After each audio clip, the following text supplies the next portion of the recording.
سورة البقرة آیت نمبر 23۔ اعوذ باللہ من الشیطان الرجیم،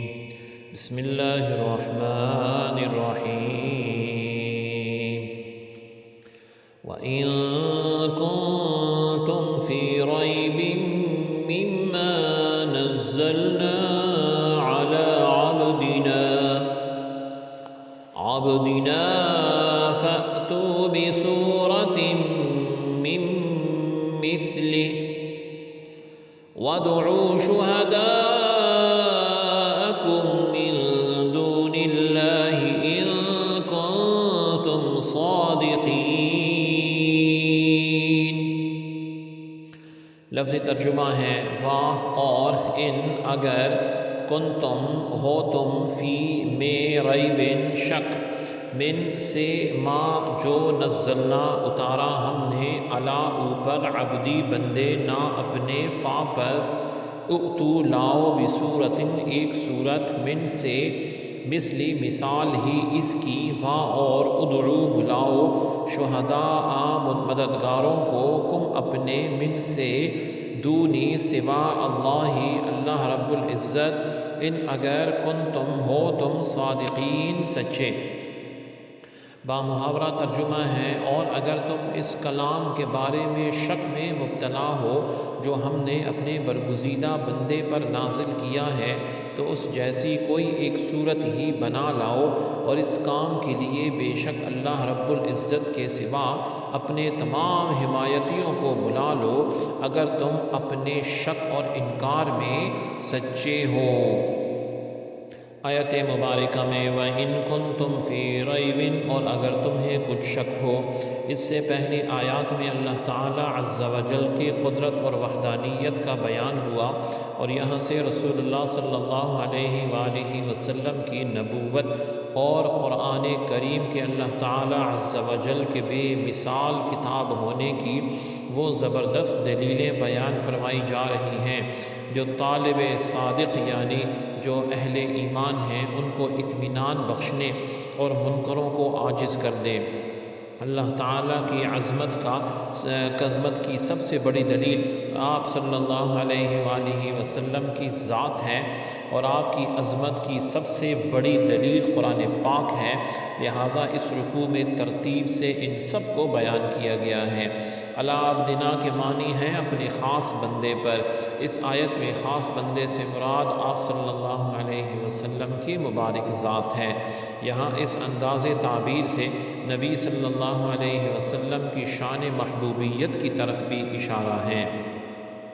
پھر آگے فرمایا گیا فَأْتُوا بِسُورَةٍ مِّن مِّثْلِهِ تو تم اس جیسی ایک صورت بنا لاؤ۔ آیت کے اس حصے اور اس کے بعد والی آیت میں قرآن کے بے مثل ہونے پر دو ٹوک الفاظ میں ایک کھلی دلیل دی جا رہی ہے کہ اپنی فصاحت و بلاغت پر ناز کرنے والوں کو چیلنج ہے کہ اگر تم قرآن کو اللہ تعالی عز و جل کی کتاب نہیں بلکہ کسی انسان کی تصنیف سمجھتے ہو تو چونکہ تم بھی انسان ہو لہٰذا اس جیسی ایک صورت بنا کر لے آؤ اور فصاحت و بلاغت، حسن ترتیب، غیب کی خبریں دینے اور دیگر امور میں قرآن پاک کی مثل ہو تو اگر کوئی صورت بلکہ آیت تک نہ بنا سکو تو سمجھ لو کہ قرآن اللہ تعالی عز و جل کی سچی کتاب ہے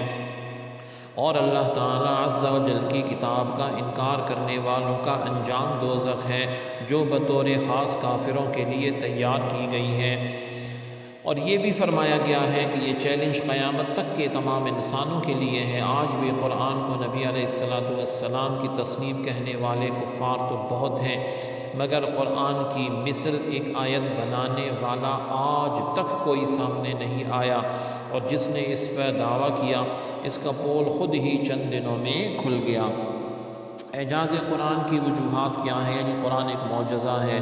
تو یہ وہ بے مثال کتاب ہے، بے مثل کتاب ہے کہ لوگ اپنے تمام تر کمالات کے باوجود قرآن پاک جیسا کلام بنانے سے عاجز ہیں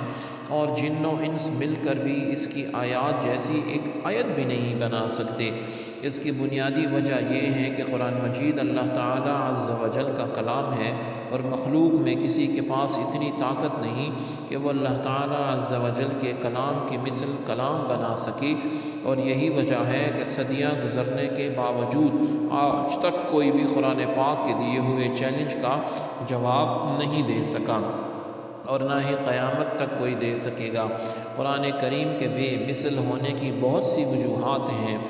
جنہیں علماء و مفسرین نے اپنی کتابوں میں بڑی تفصیل سے بیان کیا ہے۔ یہاں 3 وجوہات بیان کی گئی ہیں جو ہیں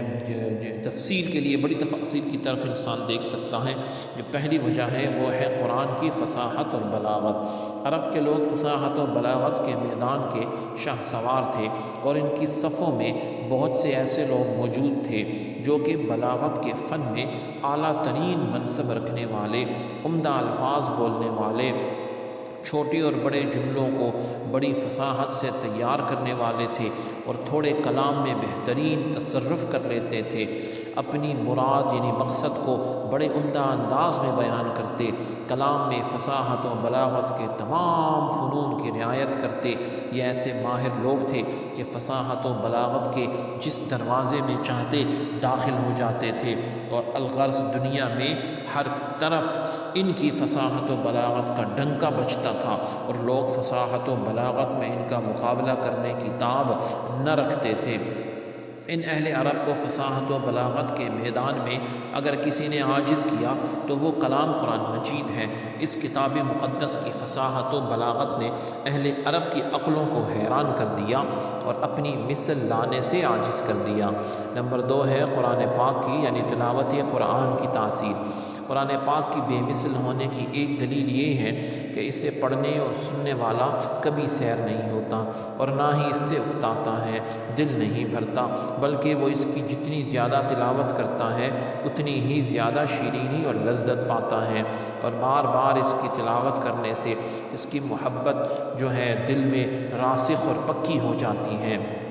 اور اس کے علاوہ کوئی اور کلام اگرچہ وہ کتنی ہی خوبی والا ہو اور کتنا ہی فصیح و بلیغ کیوں نہ ہو، اسے بار بار پڑھنے سے دل اکتا جاتا ہے، دل بھر جاتا ہے، طبیعت بیزار ہو جاتی ہے، انسان اسے بار بار نہیں پڑھ سکتا۔ اگر قرآن کے سوا کوئی اور کتاب ہو۔ قرآن کریم کی اس شان کے بارے میں حضرت حارث رضی اللہ عنہ سے مروی ہے، حضرت علی المرتضیٰ رضی اللہ عنہ فرماتے ہیں کہ قرآن رسول اللہ صلی اللہ علیہ وسلم نے ارشاد فرمایا، قرآن وہ ہے جس کی برکت سے خواہشات بگڑتی نہیں اور جس سے دوسری زبانیں مشتبہ نہیں ہوتی، علماء اس سے سیر نہیں ہوتے، یہ بار بار دہرائے جانے پر پرانا نہیں ہوتا، اور اس کے عجائبات جو ہیں وہ ختم نہیں ہوتے۔ نیز قرآن کی آیات میں رعب ہے، قوت ہے، جلال ہے، اور جب کوئی ان کی تلاوت کرتا ہے یا انہیں کسی سے سنتا ہے تو اس کے دل پر ہیبت طاری ہو جاتی ہے، حتیٰ کہ جسے قرآن پاک کی آیات کے معنی سمجھ میں نہ آ رہے ہوں تو وہ آیات کی تفسیر بھی نہ جانتا ہو، اس پر بھی رقت طاری ہو جاتی ہے، اللہ کے خوف سے دل لرز اٹھتا ہے، جبکہ قرآن مجید کے علاوہ اور کسی کتاب میں یہ خوبی نہیں پائی جاتی، اگرچہ وہ کیسے ہی انداز میں نہ لکھی گئی ہو۔ اور تیسری بڑی بات غیب کی خبریں ہیں کہ قرآن پاک میں مستقبل کے متعلق جو خبریں دی گئی ہیں وہ تمام کی تمام پوری ہو گئیں۔ مثلا زمانہ نبوی میں رومیوں نے ایرانیوں پر غالب آنے کی خبر دی گئی جو 100% پوری ہوئی۔ اسرائیل کے بارے میں 1949 میں جو ہوا قائم ہوا اس کے بارے میں قرآن نے بتا دی، جو 1400 سال کے بعد یہ بات پوری ہوئی۔ سبحانک اللہم و بحمدک اشہد ان لا الہ الا انت استغفرک واتوب الیک، وصلی اللہ تعالی علی خیر خلقہ محمد وعلی آلہ واصحابہ اجمعین برحمتک یا ارحم الراحمین۔